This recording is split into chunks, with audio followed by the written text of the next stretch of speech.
Hey guys, listening to Cinema Rabbit Trails, episode 5.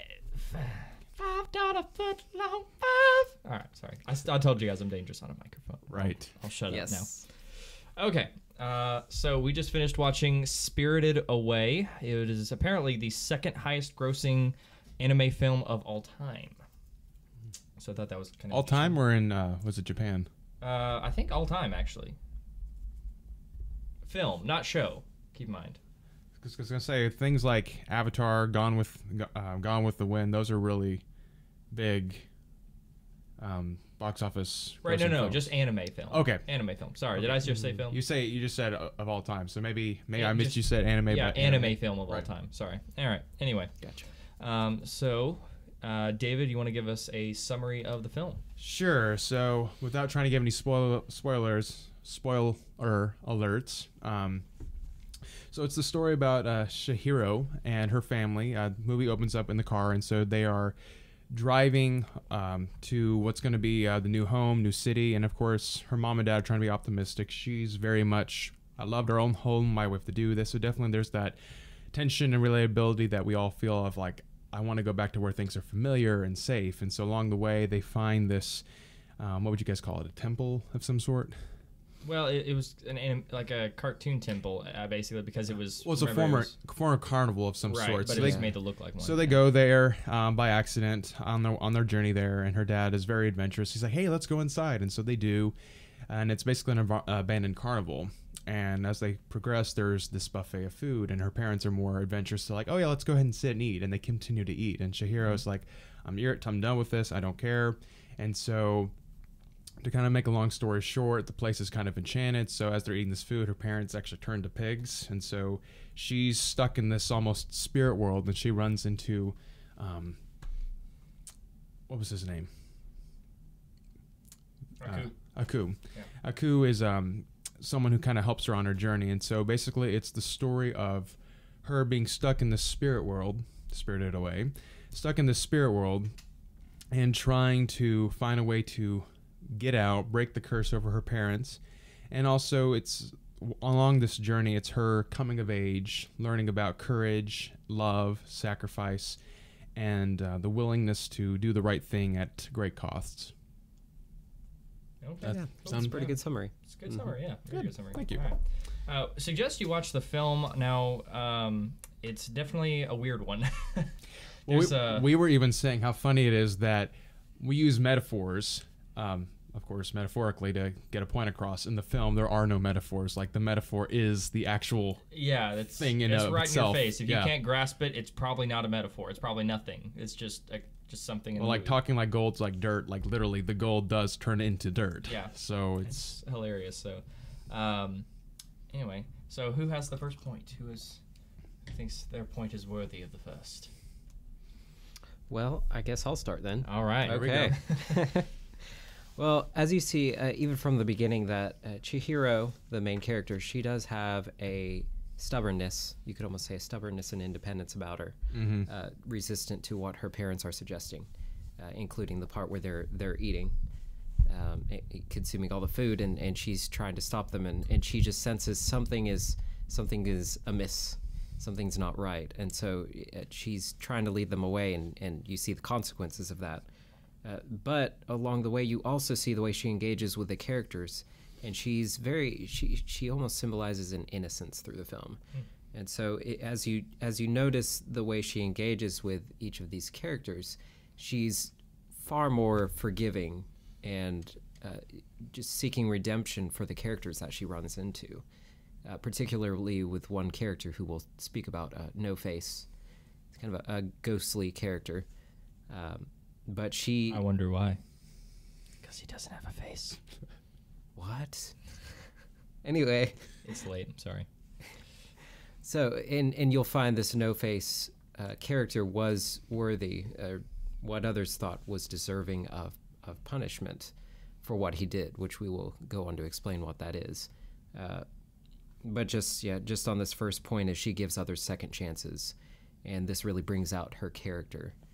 The character of her character, you might say. Yeah. It's funny how she I mean, again, there's a lot of lost time throughout the film. They kind of go in segments of time, like the most vital moments. But there's definitely some period of time where if you wanted to, you could have explored her changing. But you kind of see more drastic changes just because of the period of time lost between scenes.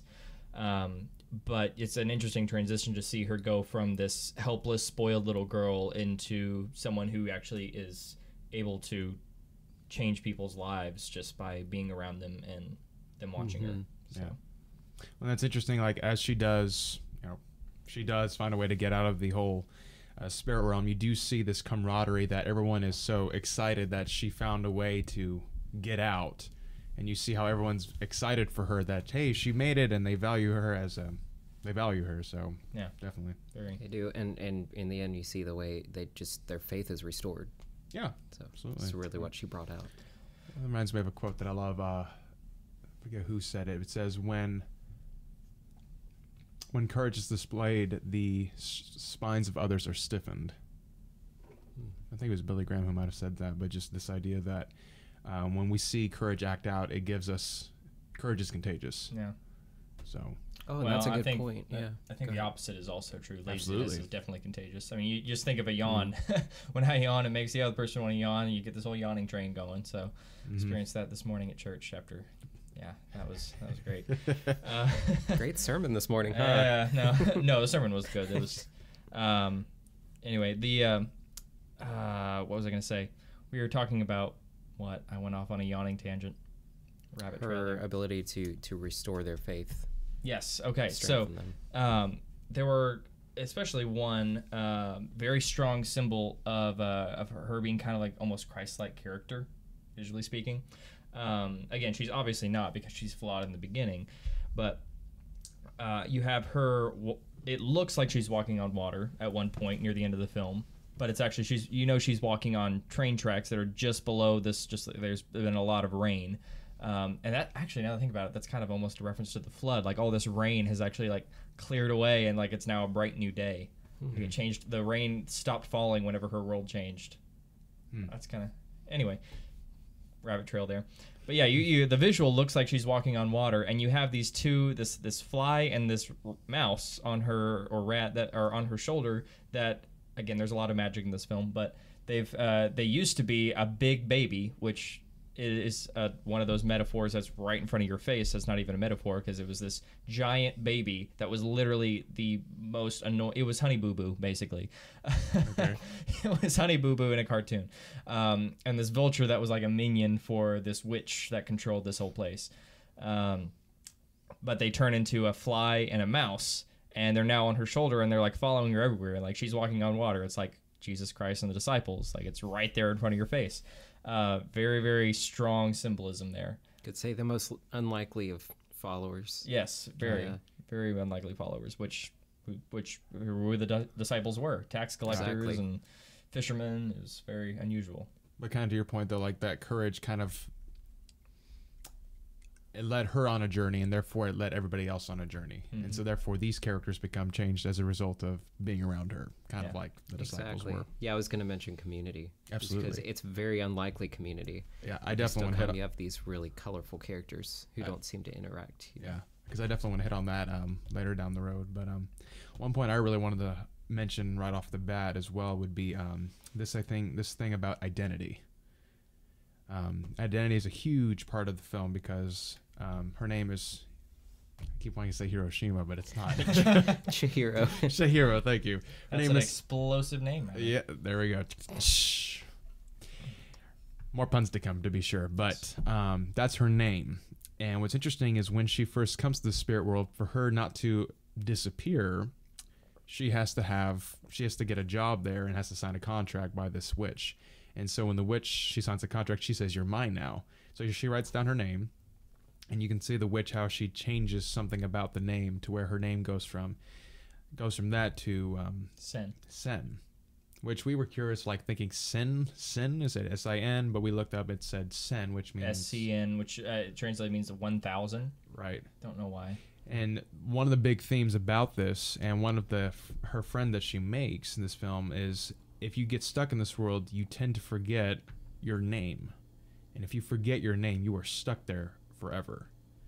So wanted to get y'all's reflections on this thing about identity, about who we are and how that plays in a role in our daily living. I think that was probably, personally, I think that's probably one of the more subtle elements in the film, is that it's kind of, it may not be, I might be reading this into this too much, but it kind of feels like it's a poke at consumerism and corporate America, where it's kind of like, you're going to get, like, you have to you're signing yourself into almost slavery, and we're going to change who you are, and you're going to be stuck here.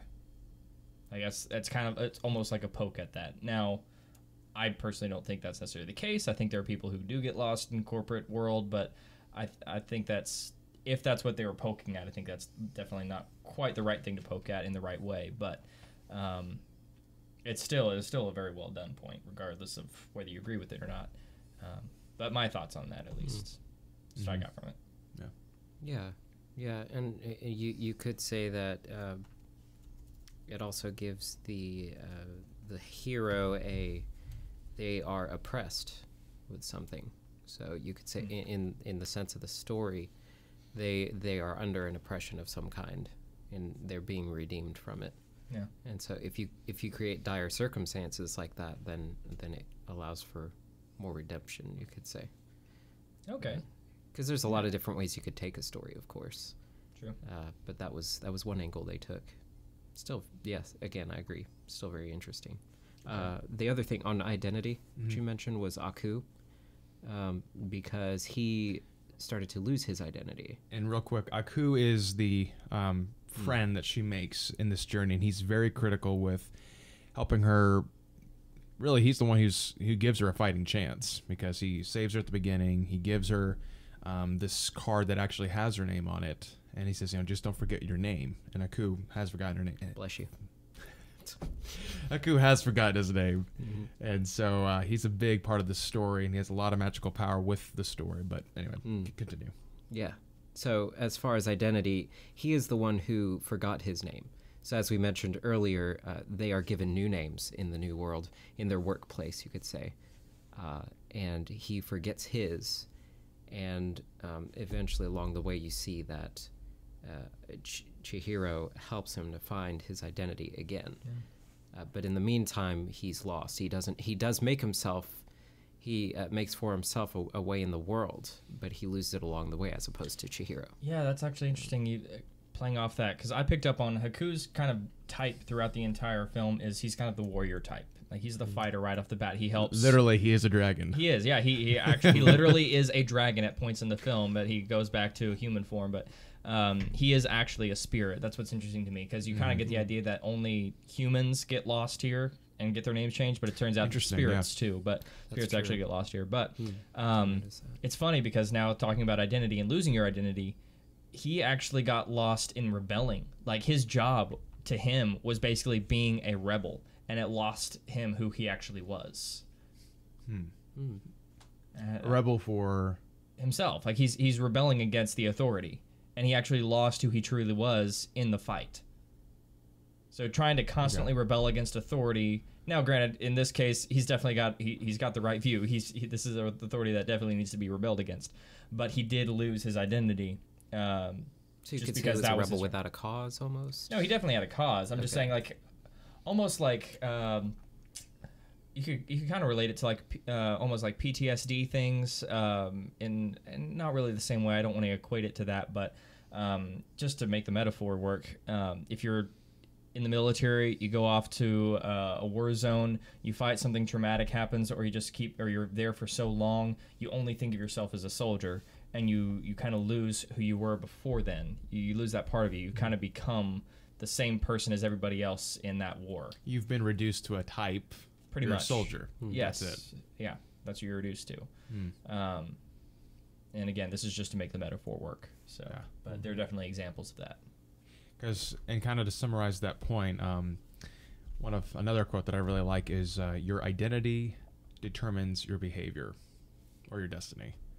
So if you believe that about yourself, about, I'm just a soldier, you're going to do things that soldiers will do. And coming at this from a Christian worldview, that the Bible points out that we're sinners the same time, though, we are amazing children of God. And so it's this weird dichotomy that we're horrible creatures, that we are worthy of wrath, or objects of wrath, and yet we're God's greatest desire. It's like, how can these two things be? And so therefore, God calls us, he gives us a new identity, and he says, hey, go and sin no more. I've given you a new name, a new identity. Walk in that.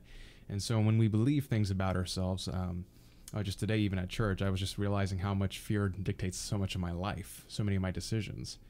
And that just comes out of a stem of insufficiency. And so when I believe things about that about myself and even God, that's going to determine how I act and what choices I make. So definitely what you believe about yourself, who you are, is going to determine how you act. And whether that's good, that's going to be great decisions. If you believe you're dirty, you believe you're broken, you're going to act in such a way that is broken and dirty, and you're acting out what you believe about yourself. Yeah, I can definitely agree with that. Okay, so let's see. A point I had. Going to the goals and kind of the greed and everything going on throughout the film. This I just died laughing at. This is hilarious. So here's what I wrote down. The gold they gained did not cover the cost of what was destroyed in the process. So this No Name or No Face they've literally been feeding this thing No Name, because the more they feed it, the more gold he puts out, and they're getting like richer because of it. So and real quick, tell them who No Name is. No Face. No Face. No Face. No Face is kind of like this ghostly creature that Chihiro kind of accidentally let into the mansion, and No Face actually eats one of the spirits, or just swallows one of the spirits, takes over that spirit's voice, and he actually got the spirit because he tempted him with gold first, and then drew him in close enough to actually swallow him, and then kept doing that. But he only swallowed that one before just like tempting more and more and more of people to feed him, or more of these spirits to feed him, and so he would give them gold. And then until they actually they make him mad, and he ends up eating all these spirits. He just keeps eating and eating them. And so it's just funny that they literally fed their problem until it destroyed them. No Face comes off as this false prophet through this portion of the film. He changes later, but and the gold actually turned out to be fake. So he's like this false prophet dishing out gold that eventually turns to dust and dirt, and it's a pointless reward. It's fool's gold. It is. Yeah. Very much so. Again, one of those metaphors that's not really a metaphor because it's right in your face in this movie. So that's very true. Yeah. Again, false prophets wouldn't be they wouldn't be original. They would try and use material that has been used before, but just switch the lens, change the perspective a little bit to what people modernize it, perhaps. Modernize it, alter it. Yeah. Mm-hmm. Yeah. Actually, on that Go note, ahead. let's see. The other thing, so greed. You talked about greed. That's right. With No Face, also, No Face himself, he developed this tolerance towards the greed that he was accepting. So he kept consuming. He kept feeding on it, and it gave him pleasure. And the more he did that, you actually see a gift. It was a river medicine of some kind. Do you remember what it was called? Yeah, it was like I forget what the actual name for it was, but it was basically just like a spirit, something you could eat from the spirit world that would actually heal you. Exactly. And she tries to get him to consume it, and he chokes it up. He vomits, and it's terrible to his stomach. It upsets his stomach, and so you see that this good thing. He couldn't tolerate this good thing because he had been consuming so much of the bad, of so much of the greed, that the goodness almost didn't make sense to even to his stomach. Yeah. And then that little bit, you might even do that whole the verse about faith of a mustard seed changes everything. Will move mountains, and it's just like that little bit that he takes ends up just like purging everything. Well, I'm just picturing like America right now, how we love our junk food, sugar, things like that, processed food, and how there's good food out there, but we don't want to try it just because for a number of reasons. But it's like, I just thought, I keep trying to get all my coworkers to stop going to Taco Bell. They never listen. Oh man, it makes me so sad. It goes in behavior too. like in the expectation of like you're expected to have a certain language even in a certain crowd. And if you don't have that language, maybe even if you seem more innocent. There's a movie Inside Llewyn Davis. Have you guys seen that? No. It's about a musician, but essentially there's a line in there where there's this really good guy in there, what's depicted as a good guy, like Captain America on steroids, you might say. And but it's Captain America was on steroids. I walked into that one. Superhero steroids. According to right. how it should So, have ended, right? But anyway, Llewyn Davis looks at him. Llewyn Davis is on the opposite side of the spectrum, just very broken. But essentially, he looks at him and says, "Are you a robot?" And that's he calls him these other names that depict just his seemingly perfectness, like he was in a straitjacket. And so I thought that was a good example of the way our culture sees those innocent, those more, I don't just want to say moral, but it's even more Christian or more just less in using the cultural language even. Just they have a different way of speaking. Even us, when we engage with a culture, sometimes we are at odds with the culture because certain people come from a certain background. But sometimes you just get used to being what you're fed, just like No Face. So they lose their way. And so when they hear us, we sound foreign to them. It's like, what's wrong with you? You're supposed to sound this way. All of a sudden, there's an expectation there that we seem to have to meet. Yeah. Yeah. And I think it's a good point also. Sorry. Just go ahead. That's also a good point for even in the Christian circle to be careful of, because it's very easy to become very Christianese, just to say things that make sense. We are Christianese, if you please. We care. But it's we have to be very careful about that, because any people can be, like their own kind of people, and therefore we don't get out, we don't learn from other people. And I think the most critical part would be Jesus and the Pharisees, where he's saying, like, you're supposed to be out there, you're supposed to be the leaders, you're supposed to be, yet you're so caught up with looking good, looking the part. And a lot of people would, when they think of Christians, for the most part, they say they're hypocritical, and which is very sad. And I think it's also a brilliant part in Satan's part that it's like, hey, the thing that they're supposed to be known for is their generosity, and how they love one another. It's not even close. Yeah. And so definitely we need to be very careful to look at ourselves as well and be like, are we being too much? Are we just being too much hanging around the people that we want to be around, and not actually taking a risk by getting to know someone who's nothing like us, perhaps? Good point. One thing I wanted to point out, the big baby, he never has a name. He's just baby. So, but he finally, the first time he actually walks is when he actually is turned into a mouse. Like, he actually does something by himself. He actually walks on his own, or walks forward on his own whenever he is turned into a mouse. And it's just funny to me how the first steps he takes are after he's been brutally humbled. He's gone from this giant baby with actually, strangely, a lot of power. He's this giant baby and it gets turned into a mouse, and only after that does he actually take his first positive steps forward. Yeah. And I think that's definitely a message we can take to heart if you're if you feel like you're stuck in everything and you're thinking about like what's going on in my life. Maybe you need to stop and like, okay, wait, this isn't about me. Let me see what I can do for other people, and things might start moving forward. They may not right off the bat. Will definitely take patience, but I think being humbled is one of the largest hidden factors in moving forward in life. Yeah. And you also saw with the fly and in him when they work together, because the fly for the most part, you see, like, after he transforms, he's carrying him most of the time, and it's a hilarious image. But eventually the fly gets tired and they fall to the ground, and you think they're done, but then the baby, who's now transformed into that mouse, carries them on. He starts to walk. So you see a teamwork there happen too. When we're in it together, it's simply not one fills all the roles and the other consumes it. It's working together. It's a cycle. That reminded me of another quote. I love quotes. If you guys haven't noticed, Can tell. when That's you a are quote by David. yeah, there we go. There we go. Next T-shirt, I love quotes. I love if you quotes. can't tell. Right. When you are prideful, you have a major need to be noticed. But when you are humble, you start noticing needs. It's true. It's definitely true. We'll upload the quotes on I think one Facebook. thing that you have to mention there though is that you're never going to be automatically humbled.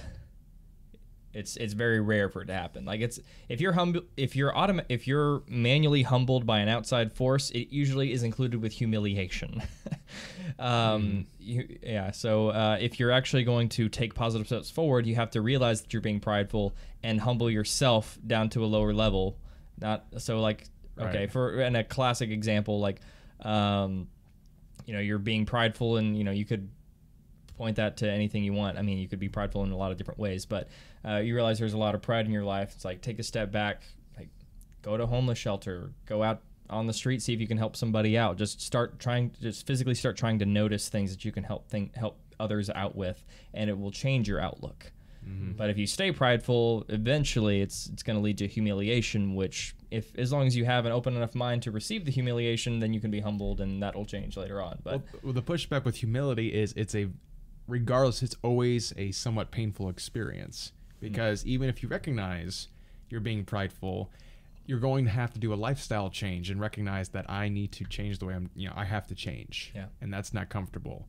Or if you're not doing that on your own, circumstances, as you were saying, are going to push you down to where it's going to have to force you to change. Yeah. And so I think that's why we don't like humility. First of all, is it's not a comfortable experience. And then secondly, it's not about you. It becomes about others. it's true. And yet it can reap the most joy. If Yeah. you think about it. Like another quote by I do the quotes. Okay. That's I'm this sorry. works. It's restricted. I'll pay you after this because any extra quotes outside we have to pay you. Oh, Right? okay, there we go. Yeah. One quote per person. Anyway, G.K. Chesterton mentions, he says that pride is the downward drag of all things into an easy solemnity. So if you use that solemnity as just an overall seriousness, too much of a serious, the way we take ourselves too seriously, then the more you humble yourself, the more it enhances or brings out that joy, but also brings out the humor Yeah. and these things that actually allow a lighter touch in life Absolutely. and allows us to move off the ground, make us less earthbound. Interesting. That's a very good point. I like that. Huh. Continuing this theme of pride and humility, another thing, and we kind of touched on it, but the baby and the vulture, once they become the mouse and the fly, there's a point where they're asked, like, the spell wore off long ago. You guys can actually go back to being a giant baby and a powerful vulture. You can go back to that. And they're like, no, we don't want to. We're good here. Just like they finally realize that they're in much more inferior forms than they used to be. But now in being in these humbled situations, like you said, they have now found that happiness, that independence, that freedom that they didn't even realize that they were wanting. Honestly, like they had been in this, they had, assuming they had grown up and been in this same situation for so long, where one was like a minion for the witch, the vulture was now turned into a fly, and the baby was literally just that, a spoiled big baby. But once they both kind of got out and helped each other and everything there, then like they came together and they realized how happy they were being free and independent and helping each other. Yeah, that's a good point. Goes back to kind of, I know one thing we were wanting to talk about was community, and how community was such a big part. And I think that's what you're hitting on right there, is they discovered the need for one another was community. And I think that's so important with us as humans, is we're made for relationships. And I would even argue that our humanity, what makes us human, is a big portion of that is our relationships with other people and how healthy those relationships are. Yep. I thought the whole thing had a little bit more, like one part of it, but it kind of felt a lot like Pilgrim's Progress a little bit. Okay. Especially the Vanity Fair. You pointed that out when I mentioned this before, but I mean the entire place, the spirit world mansion that we're in is basically a carnival, like an old rundown carnival that is now like taken over by spirits and become part of the spirit world again. Weird story, but and just carnivals are basically a real world example of where, again, in a lighter sense, but still it's there, like deceit and tricks and all this stuff just are commonplace. And that's what this entire world is full of. It's just this whole world is full of tricks and prizes and deceit, and everyone's being puppeted around without even realizing it. And it's again one of those really clear metaphors. But it is also Vanity Fair. Everyone's chasing after gold and food and just being alive in many ways too. But it's just kind of hilarious to me. But there's a lot of Pilgrim's Progress like moments where she's like having to realize, listen, you gotta remember your name. If you don't remember your name, then you're going to get lost here permanently. Just like in Pilgrim's Progress, if you don't stay on the road and keep your eye on the prize, you're going to get taken out. You're going to lose your way. You're going to die, basically. I mean, you even think of like in Pilgrim's Progress, whenever the stone lions or the chained lions, not stone lions, sorry, chained lions are scratching at him. Like if he just stays perfect center of the path, they're going to come this close to you, but they're not going to touch you. And just like she scrapes through. Yeah. She actually makes it through in the movie, so she barely gets by everything. That's true. But one point I wanted to, 2 points I wanted to hit on was the nature of love, because that was kind of you're talking about the keep your eye on the prize was that. And then what kind of with that was, it was a coming of age story. So real quick, I want to make this first point, then we'll go back to the second one. So I think it's interesting as she's on this journey where, she's kind of, I don't know if she's a spoiled brat, but she's, they're moving and she's frustrated and she's really scared about moving to this whole new place. Who wouldn't be? But what's interesting is as Shiro goes on this journey, she comes back and the situation resumes basically where the movie picked up was. They're still moving to this new house. It's a new city, new school, everything else. Nothing has changed. But she's changed. And I think that's a lot more realistic to where we're at in our lives, where we want our circumstances to change. We want this person to be different. But if we would change, everything else would change. And so I think it's a great story of how she really becomes of age. She really develops a lot of tenacity, determination, courage. She comes of age and learns sacrifice. And therefore, at the end of the movie, when he's like, hey, it's a new school. You think you're going to be ready for it? And after this grand adventure, she's like, I think I can handle it. Which is, it's significant, but it's also kind of funny. It's like, I rode with the dragon. I took down a giant witch. Yes, cool. I think I got this. Any point? I wanted to move on to the nature of love. Any thoughts on that? No, that's pretty cut and dry. Yeah. Okay. So the nature of love, I think it's interesting how she's first shown kindness by Haku, and how she really develops this, not even a romantic relationship, but just this very strong friendship as just time goes on. And how when he's hurt, she decides she's going to go on this very bold quest to rescue him, really just for no reason, but because I want to show kindness to my friend and I love my friend. And then someone made an interesting point in the movie where she's like, how'd you get these tickets? And she's like, why is she going on this journey? He says, oh, she's going because of love, something you would know nothing about. And so that's the one thing about this little carnival, this little circus. It's completely devoid of love because it's been replaced by greed. Yeah. So what are your any thoughts regarding the nature of love they from go the movie? On to say they describe it as pure love in the film, which is good that they didn't move in the romantic direction, because that may have taken away from its power. I agree. Yeah, so you could say that there was just an inherent kindness. Yeah. With the characters that was happening there, rather than personal ambition, personal desire, which would have entered into maybe more of a romantic bend. Plus, considering how old was the character in the film? Yeah. She's probably like 12. Yeah, exactly. By the way, did you have another point, out of those points specifically? Because I was going to touch on enjoyment and vanity. Is there a way to describe where we can control that? Because we were talking about consumerism and also the carnival and Vanity Fair. And is there a way we can differentiate between enjoyment and vanity? Because in this day and age, it can be difficult to tell. considering think with the vanity technology. is whenever it becomes an obsessive thing. And you actually touched on it when I was talking about the trains, talking about it. It goes from, they talk about in the past it used to be a two-way train. It becomes a one-way train. You had the thought that it might be a reference to how it's kind of like an addiction or a habit can become an addiction. So you have that point where it's kind of in control. You can kind of go back and forth, but you linger on it too long, it becomes this permanent thing that you are stuck with. You rely on. You can't get away from it. Yeah. And so I think to that point, that would be the difference between entertainment and vanity, or enjoyment and vanity. Enjoyment, yeah. Vanity is when it just becomes the point of it consumes you. Yeah, that's right.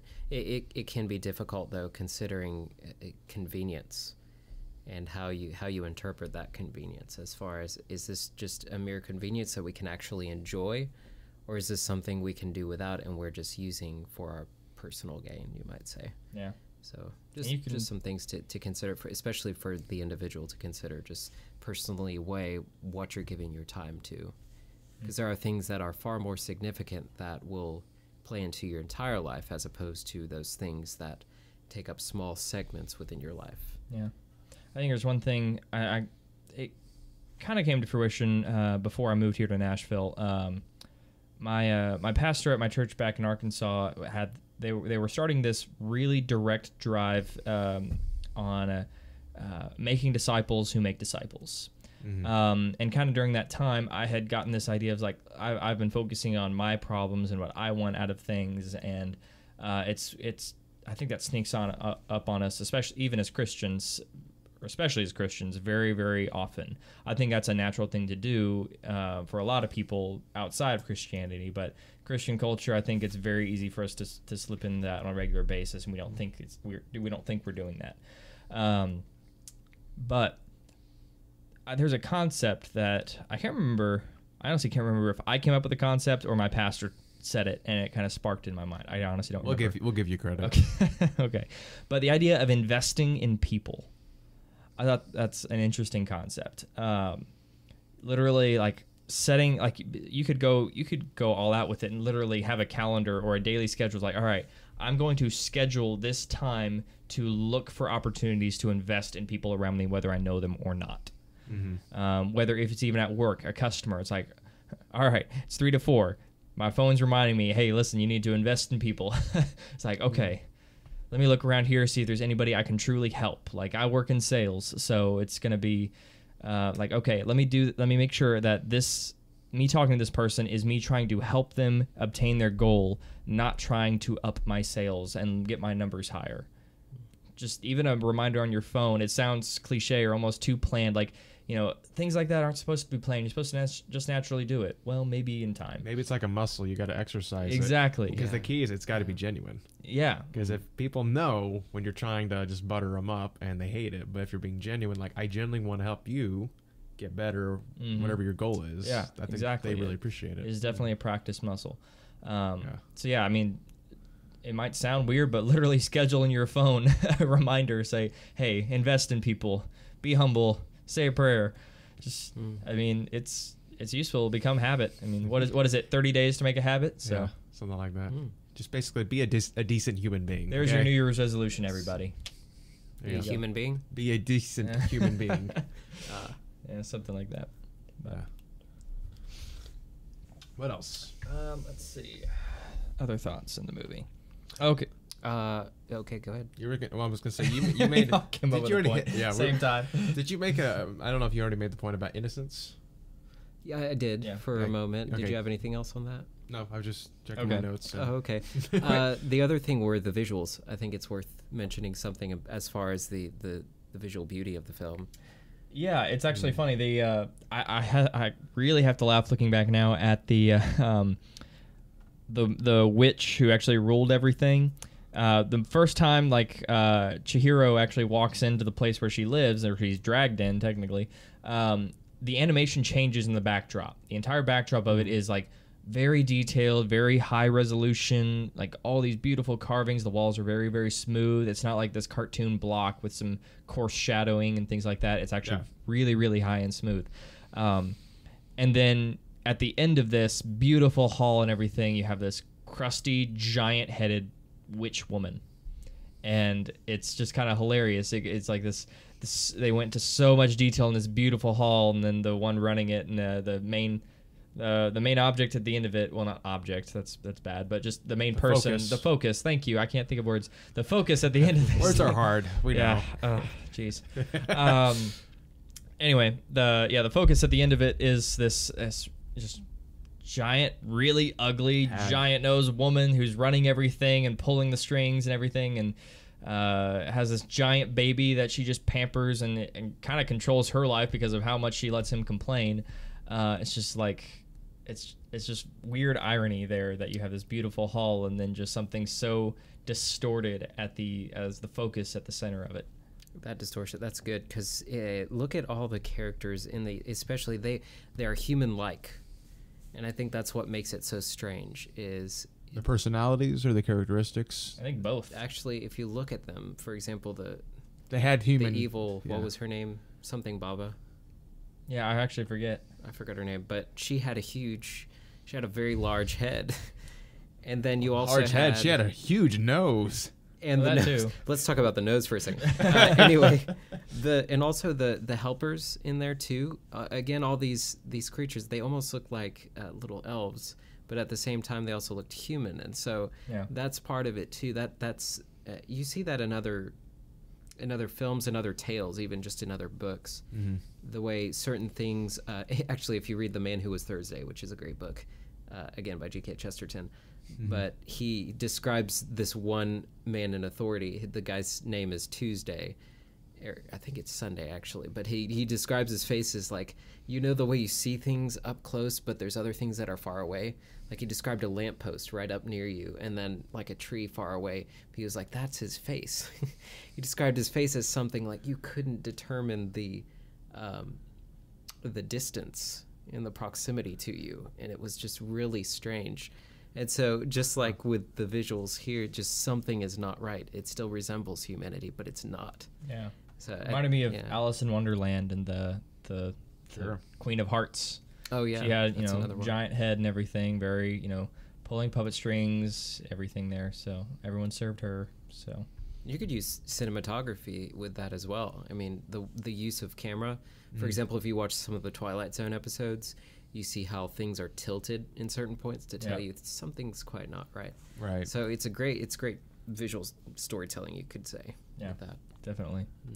I think that's one thing we've lost on the technical side of things. We've lost a lot of the in a lot of places. We've lost the cinematography creative aspect, and we've gone to let's give it to the editor and have him do this. It's like, as opposed to, hey, what if we physically did something here that actually changes it and creates an artistic perspective for this purpose or this metaphor, fill in the blank. And I think that's why I love the old Star Trek show. Like, I've watched some of the newer shows, the movies. Like, to this day, the original show has beat it all, in my opinion, because it took so much effort, broke down so many walls of what sci-fi is and means, and how cinematography is done and effects are used. I mean, it wasn't give it to the editor, and it wasn't. They had to paint backdrops. It wasn't green screen. It was the phasers and the lasers in the show. Like, you actually see it. They got really, later on in the show, they got really good at it, and you had to really watch for it. But early on, you could tell for the phasers to actually happen, they literally basically took a screenshot of this, or just cut out that picture, and then took the 0-point image and pasted it down the line so that it made this red or blue or just different colored line that looked like a laser shot towards the goal and towards the aim, and then that was the laser. They drew it out physically. Like, it just took a lot of time and effort. That's crazy. And just the creativity of everything they did there. I mean, like, one of the first episodes, like a giant green space hand and things like that. It's very creative, but so there's a little contradiction there too, in that a lot of movies, you could say, the ones that don't take advantage of the visuals like that are using visuals. They're using the script, the sound and the scenes, but they don't take advantage of the actual picture of the movement of it. And I think that's I could relate that even to songwriting and like music production and things like that. If you start out on the cheaper equipment or the lower cost methods, you get a lot more creative on how to make those cheaper methods look really or sound really good. And then once you get to the higher end equipment, you still rely on creativity, not on the great equipment. If you start on the great equipment, it's like, oh, I can pay millions of dollars for the studio to go to make these effects look really good. It's like, well, hold up. Is your content good enough to see beforehand? If it is, then give it to these people and they'll make it phenomenal. Yeah. But if you're using those methods to make it phenomenal from the start, probably not going to work out so well. And that's kind of the irony, is your limitations actually foster creativity, taking risks. And therefore, if you have the technology, you're going to more likely just go with, because I love what Marvel's been doing with all their films, but I feel like Marvel's kind of getting into this groove where we have the budget, we can do all this stuff in green screen, and so Marvel's not taking a lot of risks, and therefore the movies are good, but they just kind of seem they're good, but there's nothing that special about them after a while, because there's nothing risky or creative being done. They have the budget, so why take the risk? I think that's something that you could do too, is like just budget as low as you possibly can, make the best movie you can in that budget. It's like, all right, what do we have left in the secondary budget? All right, let's throw it in from on top of what we have and make this thing amazing. So and honestly, that might have been what they did with the first Avengers movie. I don't know, but it was one of the highest grossing films of all time.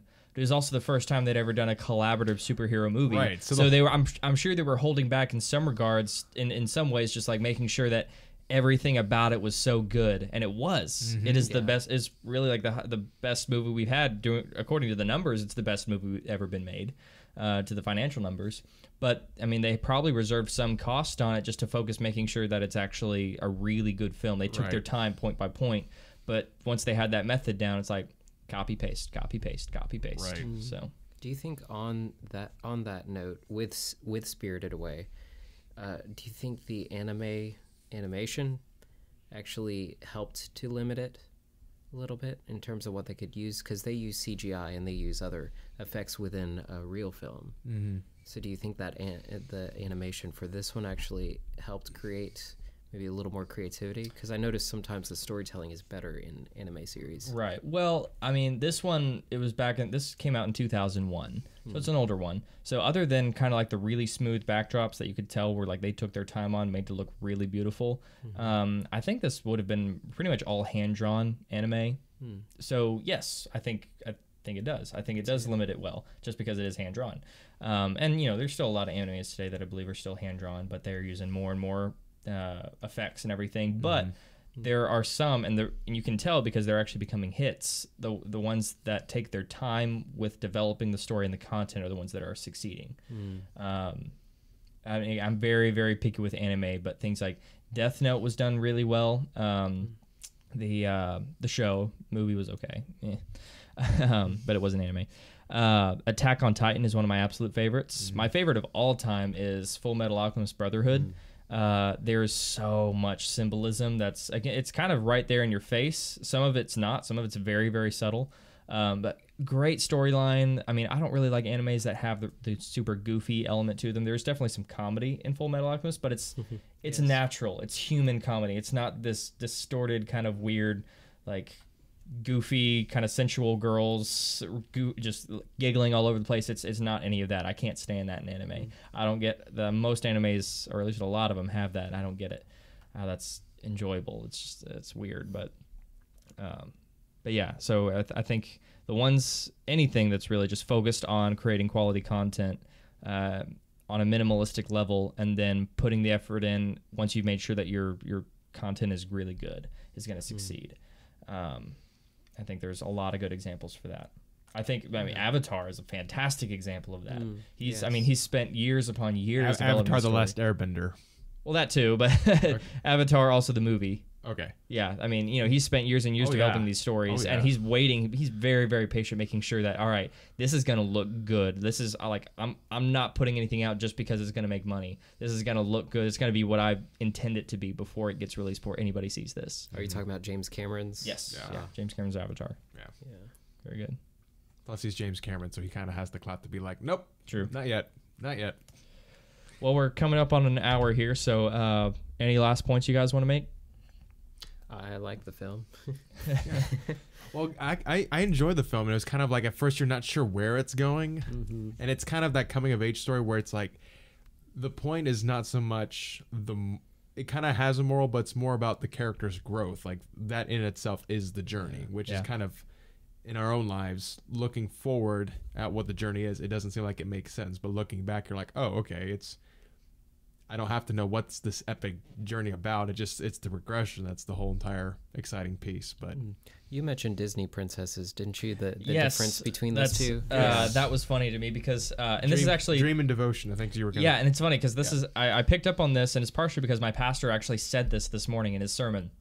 So you were paying attention. Yeah, yes, I was paying There attention. you go. Which is surprising. I'm actually running on 3 hours of sleep all day, so it's great. That's why I've had 3 cups of coffee in this last hour. So if you guys are counting, He's drinking coffee anyway, so I'm not impressed. true. But yeah, so Disney always has this thing of follow your dreams and follow love, and your goals will come to fruition. It's just like, this is not real. Like it's can be fun to watch, and it's fanciful. It's very kid friendly, but no, not real.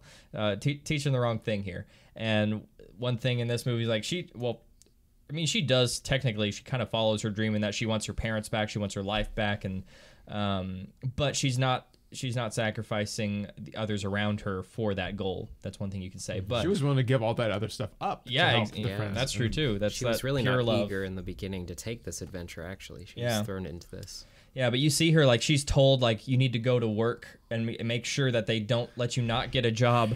So You don't that see that in a Disney movie. You don't anywhere. see that in a Disney movie. Go No, get go get a job. That was one of the best moments I think I've ever seen in a movie, where it's just like, in order for you to survive here, go get a job. Like, Do don't hard let her work. tell you no. Like, keep saying, I need a job. Yell at her, give me a job until you have a job. Otherwise, you're not going to make it here. It's like, you do not get that in any other movie I think I've ever seen. Yeah. Not really. Especially not anime or cartoon or anything. Yeah. And so she becomes successful because of devotion, not because of a dream she's trying to follow. And you can definitely say you can follow your dream, but you've got to be devoted to it, and you've got to be smart about it. You've got to put the effort in, all that stuff, which Disney movies, they don't really show you. They kind of more show you like they don't show like the hard work side usually. It's more like follow your dream, and they run into a bunch of roadblocks. They just end up having to get over. Like, they have no choice but to get over them because of the situation. Like, it's like they're in danger, and so they actually have to get over it just to live, physically live. But that's not the same thing. I mean, you have to actually put the devotion in, put the work in, and there will be roadblocks, but they're gonna be forks basically. It's not gonna be roadblocks; it's gonna be forks. But you can choose to, all right, let me go the easier path, or let me just, if that's my goal, keep your eyes on it and keep going over it. That's Keep right. moving There was forward. a parallel with Frodo, right? Yeah. In the fact that he was given the ring to keep. This was not something that he was expecting, nor was he eager to inherit. And yet he still carried it to the end, and it merely was done through just devotion. And then you see of course the camaraderie between Sam and Frodo in getting to the end. But just with both characters, Chihiro and Frodo, they don't come out the same. They have to leave something behind. Which with Frodo, you could say he lost a finger, but also he had the wound from Weathertop, was it? Yes, Weathertop. Yeah, excellent. Okay, so Weathertop, and then so he came back with a pain, and then Chihiro had to leave her friend behind. So there was always a sacrifice. Yeah, true. There, but they were both changed. Yeah, definitely better off for it. Mm-hmm. Yeah. So, all right. Well, anything else before we wrap it up here? I don't think so. And you guys are both coming next Sunday, right? You're both available next Sunday night? We should be good. All right. Well, next Sunday, we're going to be touching a topic that you probably won't see a lot of Christians talk about, but we're going to be watching The Conjuring 1 and 2 back to back. I believe we're going to try to do that at least. We might just do 1 or 2, but we'll try to do them back to back. But a couple of horror movies that actually, personally, I think they're scary close to how the scripture talks about demons and possession, and just it's very scary, realistic in a weird way, scripturally speaking. So I think they're very well done movies. But be excited to see what you guys think about them, and we'll talk about all these concepts that they introduce. I'll be So. commenting from under a blanket. And I'll be behind the couch. So I'm like the only one here who actually can enjoy some of these horror movies. yeah, so it's good because we're all being stretched to grow. So That's good. right. So I'm not gonna make you watch like a bunch of horror movies, but this is probably the only one I'll like. This is one worth talking about. It's So. good. Looking forward to it. All right, cool. All right, guys. Well, you've been watching and listening to Cinema Rabbit Trails. Guys, sign off. So this is David. This is Adam. And I'm Jerry. So you guys have a great night and happy Super Bowl. We'll see who won here in just a few minutes, but hopefully it was the Eagles. Well, no. Okay, last thing. What was the text message you got about the Eagles? I think that'd be fitting then on that note. It was who are Gandalf and the Hobbit saved by? The Eagles. Name a crappy Mel Gibson film. The Patriot. Oh, Bert. Yeah, a little So, hurt. we'll see. I like The Patriot though. So. I do too. Well, you guys have a good night, and we will see you next week. See. Sayonara. Bye.